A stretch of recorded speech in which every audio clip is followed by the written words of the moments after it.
trouvez pas qu'on a de la chance d'être dans ce beau palais Brognard aujourd'hui en plein cœur de Paris? Alors je sais pas vous, mais moi j'adore Paris, j'adore ses monuments. Prenez par exemple Notre-Dame de Paris. Est-ce que vous savez pourquoi la cathédrale est aussi belle? Parce qu'elle a été décontaminée dans les années 2000 et que les pierres ont été décapées avec un outil hyper performant, le laser.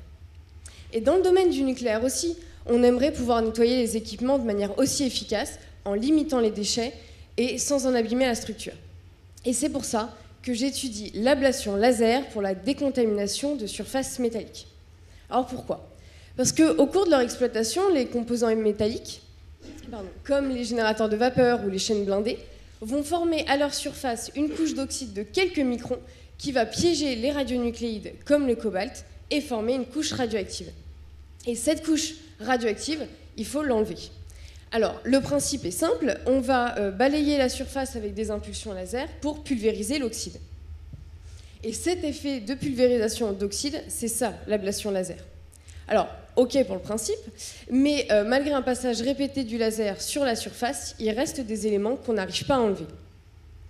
Et le but de ma thèse, c'est de comprendre l'origine de cette contamination résiduelle pour pouvoir l'éliminer. Mais finalement, elle est cachée où, cette contamination résiduelle? Alors, est-ce qu'elle est coincée dans des fissures qui sont inaccessibles au laser? Ou est-ce qu'elle s'est retrouvée piégée par la fusion de la surface à cause du traitement? Et pour le comprendre, je vais commencer par former des couches d'oxyde métallique contaminées pour trouver les bons paramètres pour les décontaminer sans piégeage ni pénétration des contaminants. Et ensuite, j'améliorerai le procédé au niveau des fissures en essayant de comprendre l'interaction laser-matière dans ces espaces confinés via la modélisation. Et finalement, messieurs, dames, vous êtes très bien placés pour savoir que le démantèlement et les techniques d'assainissement sont un enjeu très important pour l'avenir du nucléaire français. Et qu'il faudra, dans les années à venir, considérer une très grande quantité de structures métalliques à assainir. Et pour ça, la décontamination par ablation laser présente de nombreux avantages.